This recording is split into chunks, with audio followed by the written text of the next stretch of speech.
Hey there, Rugby Wrap-Up. Welcome to Cape Town. Coming up next on Rugby Wrap-Up, Matt McCarthy and Steve Lewis with Barry Herbert talking Super Rugby. Rugby Wrap-Up brought to you in part by Irish Rugby Tours, the Rugby Tours people. A balanced palate, nutrition for peak performance.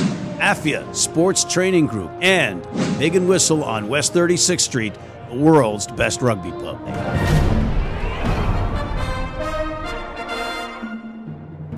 Hey everybody, welcome back to Rugby Wrap-Up. Matt McCarthy and Steve Lewis in the Fantasy Sports Network, Studio 34 in Midtown Manhattan, talking rugby. And Steve, we'd be remiss, we'd be criminally negligent if we didn't bring up Super Rugby. My favorite tournament. Oh, well, I guess then I would just be criminally negligent. But fortunately, I don't have to do this alone, and nor do you have to just do it with me. We have Barry Herbert on the ground in Cape Town, actually on a mountain in Cape Town, a cliff, doing his report. And Barry, before you fall off that cliff down there, what can you tell us about Super Rugby and Marvel Comics or the Super Rugby heroes? What's going on there? Yes, Matt, can you believe it? 52,000 tickets sold for Superhero Sunday. That is unprecedented for a warm-up doubleheader here in South Africa. So the interest in the local rugby has really come alive, and Marvel Comics jumping on board with this huge marketing story that they've done over the last couple of weeks for this day. The organisers are over the moon with the attendance. I don't even think you get 52,000 to final of Super Rugby. So to get that in a warm-up game for a doubleheader is just terrific. So interest is back in Super Rugby, certainly here in South Africa, and I'm sure our counterparts in Australia, New Zealand, Japan and Argentina will take note of how to do marketing 101 with rugby. Yeah, and Barry, that stadium looks familiar. Yes, Matt, you'll recall the magnificent Cape Town Stadium. This is where we had the Sevens, the RB or World Rugby Sevens, very recently that I did some coverage from you, and it is a fantastic ground. And after a smash success with Superhero Sunday, we're very happy that they're going to be moving more rugby to this ground, which is actually a football stadium, Matt. They built this for the 2010 Soccer World Cup, which was held here in South Africa. But we're all very happy that rugby is now finding its home at this ground. Yes, and in the future you've got the British and Irish Lions coming in that direction too. Yes, that's right. 2021, the British and Irish Lions will be here in South Africa.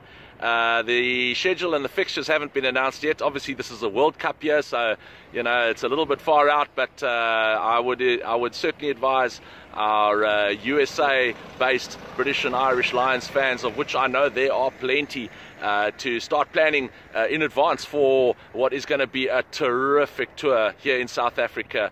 As it always is with the Lions, we're very, very excited to have them here. And we will definitely be here for that one as we build up towards that fantastic series against the Lions and the Springboks here in South Africa. All right, good stuff, good stuff. But let's get to the rugby. Who are the teams to watch in Super Rugby? Well, Matt, you don't have to look too much further than the Canterbury Crusaders, who have won Super Rugby no less than 9 times since the competition's inception in 1996. And they will be favourites going into this year's competition for a 10th win. They actually won the competition 2017 and 2018, beating the Lions from Johannesburg in both finals. So they're on for a hat-trick this year, and you would be hard-pressed to find somebody else to come and knock them over. You may have a look at the Chiefs, are always very strong, and of course the Lions from Johannesburg have done pretty well in the last couple of years. Overall, very disappointing performances from the South African and Australian franchises, and the Jaguares from Argentina will be looking to go a bit better as they improved last year and put in their best showing.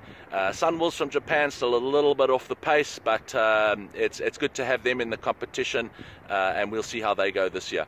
What's the major transfer news?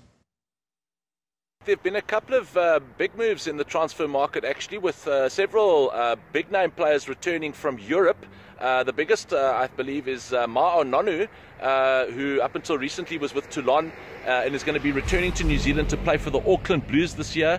This is a big move for Nonu, as he has stated his claim that he intends to compete for a World Cup spot later on this year, and thus the return to Super Rugby.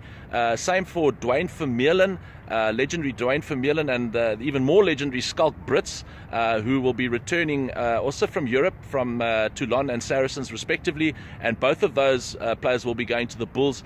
We're a bit disappointed they didn't choose the Stormers, but they will be also in the running for World Cup spots later on this year. And what about the Australian teams, Barry? In Australia, the big mover is none other than Quade Cooper, a legendary Super Rugby player, an Australian fly half. He'll be leaving the Reds this year after a long stint with them and heading down to the Melbourne Rebels. So that's probably the biggest signing out of Australia. Otherwise, not too much movement there to report on. Excellent, excellent. Good work for not falling off that cliff. And give us a sign-off before you run off on your hang glider. Thanks, Matt. Yes, always a pleasure. For Rugby Wrap-Up, it's Barry Herbert bringing you the preview of the 2019 Super Rugby competition from beautiful Cape Town, South Africa. Rugby Wrap-Up, Cape Town! And away goes Barry. And away we go, Steve. On behalf of Mr. Barry Herbert down in Cape Town, Mr. Steve Lewis, and next to me in Midtown Manhattan, I am Matt McCarthy for Rugby Wrap-Up, talking Super Rugby in New York City, signing off.